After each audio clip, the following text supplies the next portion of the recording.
Bismillahirrahmanirrahim.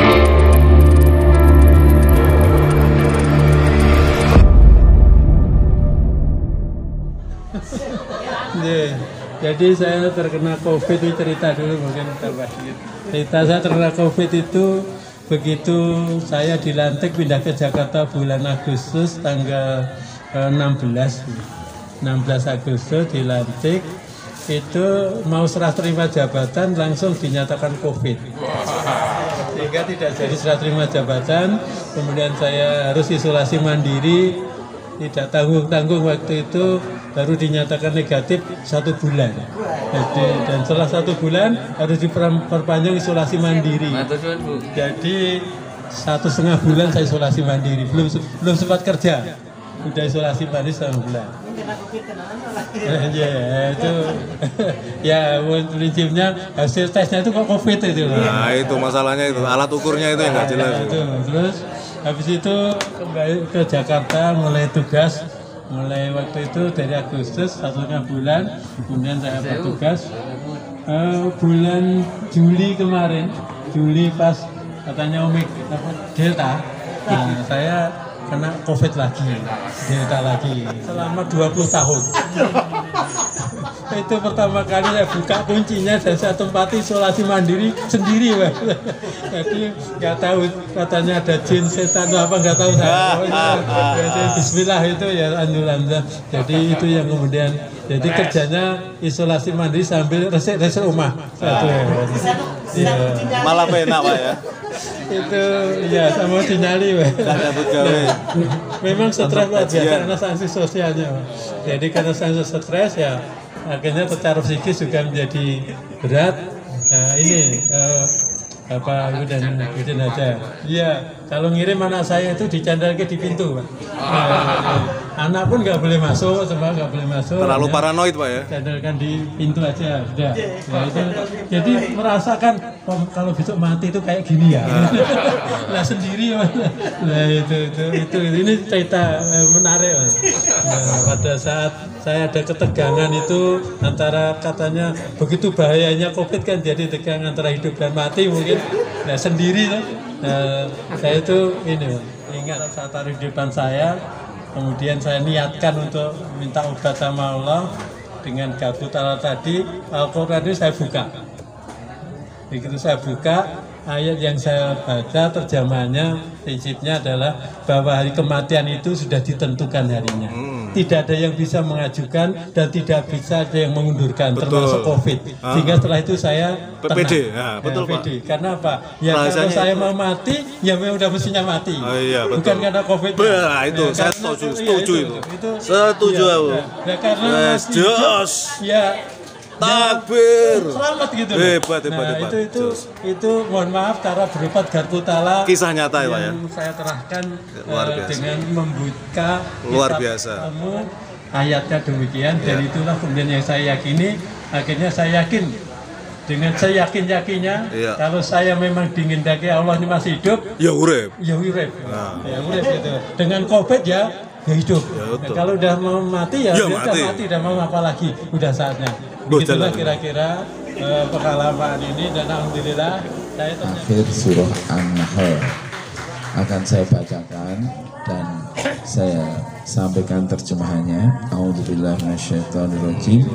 Wa in aqabtum fa'aqibu bimisli ma uqibtum bih wala in sabartum lahuwa khairul lis-sabirin. Dan jika engkau memberikan balasan atas perlakuan buruk orang lain, maka balaslah dengan balasan yang sama dengan siksaan yang ditimpakan kepadamu.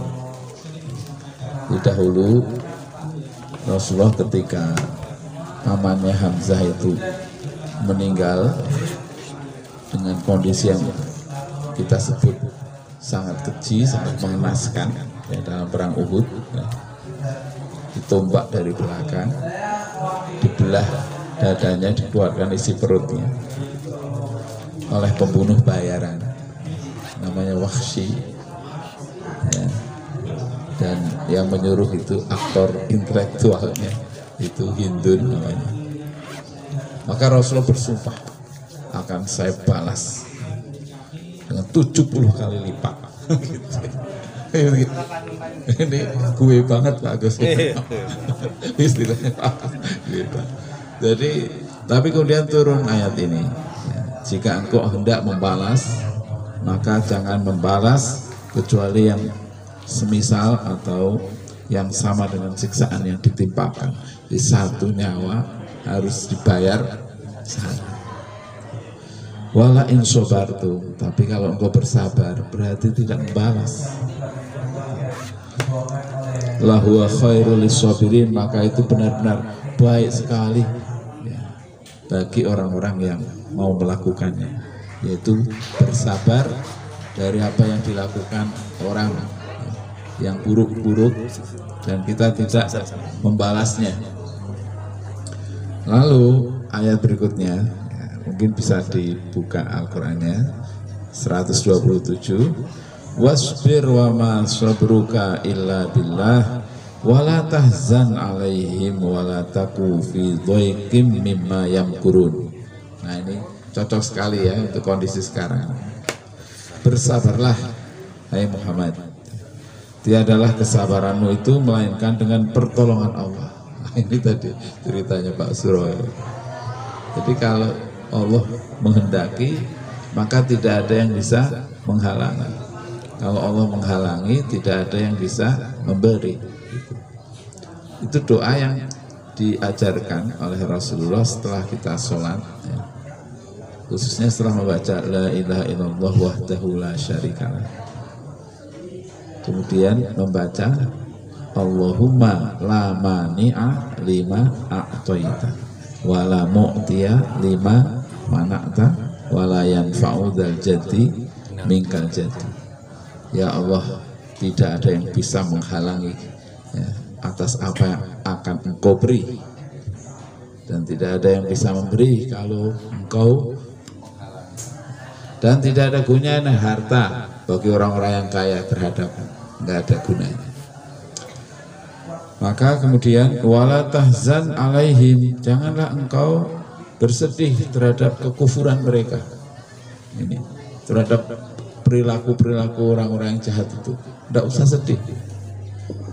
Di surah Al-Kahfi juga ada ya, di awal-awal Al-Kahfi itu.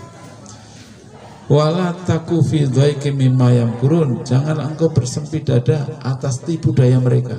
Wah, masya Allah ya, ini tipu daya apa bukan kan? Yang namanya tes. Ya tadi kebetulan cerita sama Agus tuh, bagaimana beratnya orang umroh itu di bulan Februari itu, tas ya, rombongan berapa Pak Agus tadi? 40 positif, 23 rombongan 400 bayar negatif semua gitu. Ya gitu. Ini namanya tipu daya ya. Jangan engkau merasa sempit dadamu atas tipu daya mereka, begitu. Ini seperti ketika umat Islam di Madinah dikepung ya, dalam perang Khandaq atau perang Ahzab di awal surah Al-Ahzab itu. Ya, dikiranya mereka dikepung terus menjadi kendor, menjadi apa namanya kecut nyalinya ya, ngelokro. Oh tidak, justru mereka malah semakin. Jadi orang itu ya seperti puasa ini, panas, dikiranya kalau panas terus berkeluh kesah tidur. Tidak, puasa itu malah semangat kita.